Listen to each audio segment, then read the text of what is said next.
Good morning and happy sore Saturday. I'm sore from our shenanigans at the 6-lane center. So first up on the list here, they said that this accelerator is making some noise. So we're going to climb up and no, we're not going to climb up.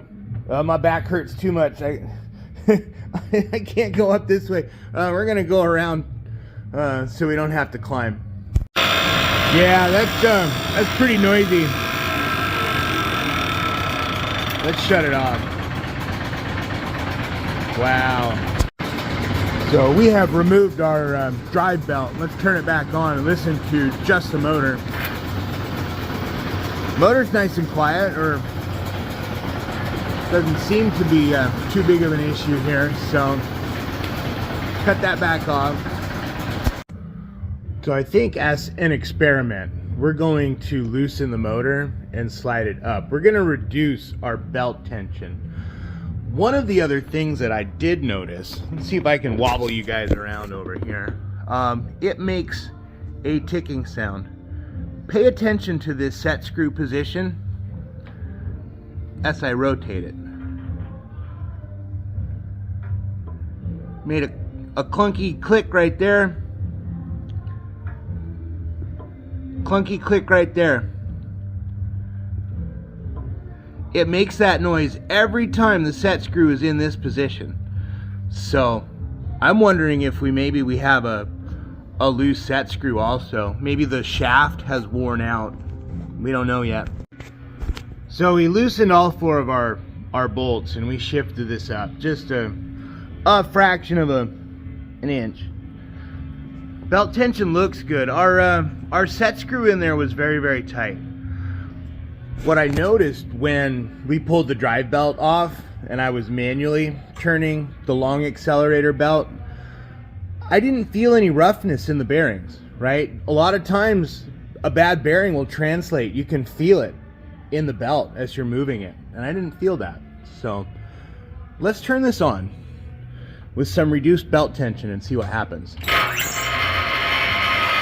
It's a whole lot better, huh?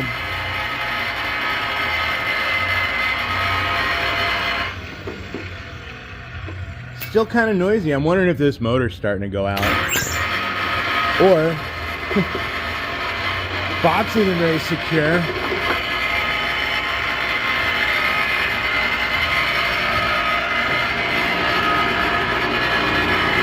Wonder if there's something rattling around in there. Let's open it up and see. It's important to unplug incoming power. So you've got 24 volts coming in each side that close the relay, right? You have 120 or in some cases 208, 230 always hot coming into this box via the drop cord. So in order to work safe-ishly, pull the power cord out of the front, right? So there's no lock washers in here. We went and got some lock washers. We're gonna take our screws out and we're gonna flip this thing over, see what's hiding underneath.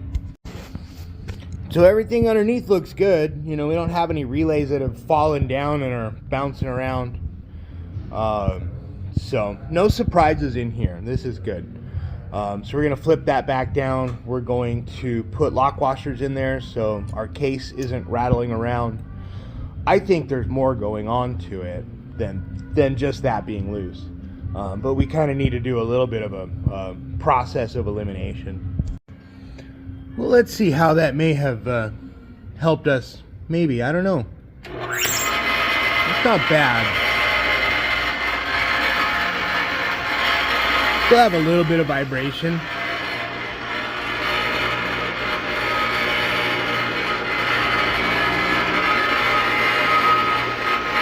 Not sure where it's rubbing. I mean, this feels like what you might call like a sympathetic vibration. We have a little bit of vibration and it's kind of propagating through this accelerator, but it almost sounds like something somewhere else is loose.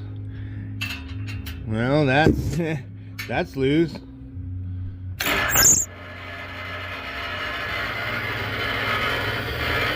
Yeah, there it is.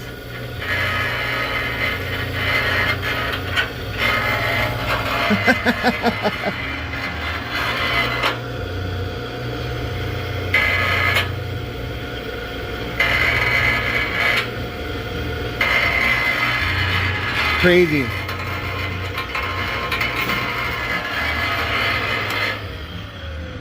Yeah, that's not good.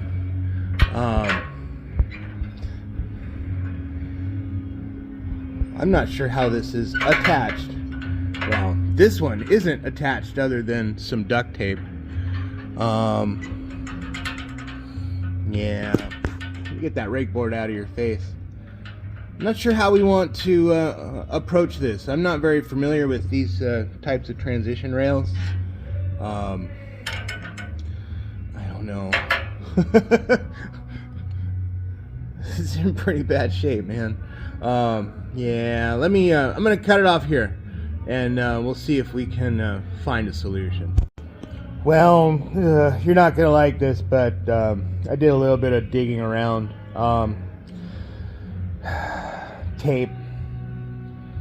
There's no bolt holes to bolt anything down to. It's just a piece of like metal conduit tubing that is run over the ends of the downsweep rails here to extend them up to the accelerator. There is no way to physically bolt those things down. Nothing holds them in other than hopes and dreams. So we're going to continue with that here and re-tape it. I think that's probably the best that we can really do in this situation. Like I said, I'm not super familiar with this kind of transition because they have an accelerator. Everything else around here are boosters, right? So it's a different set of rails. They've got an accelerator that's transitioning into a concealed surface. And the transition here looks like it may have been custom fabricated. Well, there you have it. It runs. It's not making a tremendous amount of noise anymore, so we're gonna jump on to the next thing. The good news is we don't have very far to go. We're going up to that circuit box. So the information on this one is that yeah, breaker off, machine unplugged. That they had a wire fall off the relay. Oh yeah, I see it. Let me zoom in. Ding ding ding. Is this broken solder connection off? Yeah, look at this one too. That looks like a top-notch soldering jobs here. So let's go grab our little butane torch soldering iron and let's see if we can put Humpty Dumpty back down there. So we've got our wire wrapped back around the terminal. We're gonna touch it up with some fresh solder.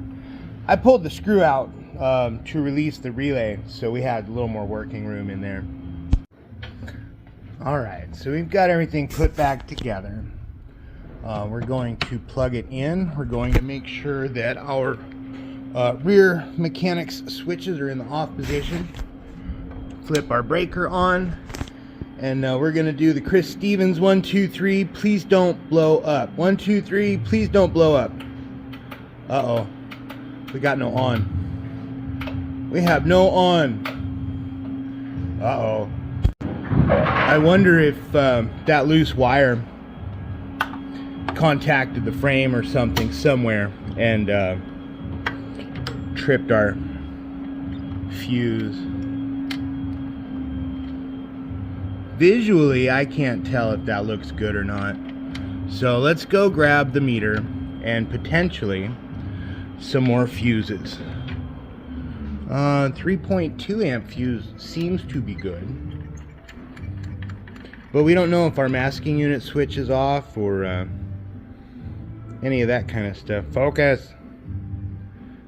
It looks good. Looks can be deceiving, right? So we're gonna grab a meter. We need to see if we have 208 or 230 incoming voltage, and check our fuses, check our masking unit too. These little Molex connectors, sometimes they can come unplugged also. These go down to the masking unit. So if that comes unplugged, it's the same thing as turning the kill switch on your masking unit in the off position. So our drop cord meter, 230 volts. Fuse was good, fuse was good. We jumped down to the masking unit switch and found that it was in the off position. So let's try this again. 1, 2, 3. Power on. Oh, we're gonna ignore that for right now.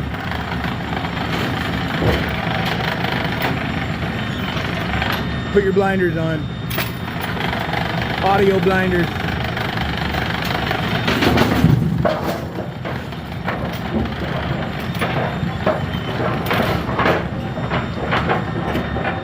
Off, on, off, on. Good. Now we need to find the circuit box cover. I'm not sure where it's at. Let's see if we can find some screws for these, so that we don't have to use tape to hold the cover on. So we've got some wing nuts on either side, securing this in securely now, so we can get rid of our easy peel circuit box access strips. We have restricted access now. So the last thing on our list, they had another accelerator where the belt was starting to shred, and they went to put this one on. They discovered it was a little bit too long. But check this out. There's like nearly a ½ inch of shim washers in here. I'm wondering if we can take them out, and that will make our belt fit. So we're gonna start there on this one. Well, that was kind of the wrong idea. We got even more floppy. Well, let's see what our options are here. We may choose to change the pulley or the sheave on the front side of the motor. If we have one that might be a little bit bigger, we could do that. So we got super lucky. They had another belt in stock that was a little bit shorter, and that's gonna work. But now with our washer stack gone, our bolts are way too long. So we have 4 new bolts that we're gonna bring in too. Yeah, look at that. It's like a whole parts bin full of washers. So let's turn this thing on and see what happens. Looks pretty good. Belt tracking is a little bit on the inboard side, so that explains why the other belt shredded. Let me zoom out here. We're pitched a little too far this way. We need to straighten back out. And the good news is we have some slot here left, so we can anytime you go that way, your belt's gonna slack. So we need to make some adjustments real quick. All right, let's restart.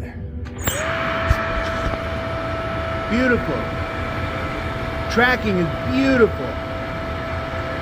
This should last a good long time now. Yeah, we're golden here.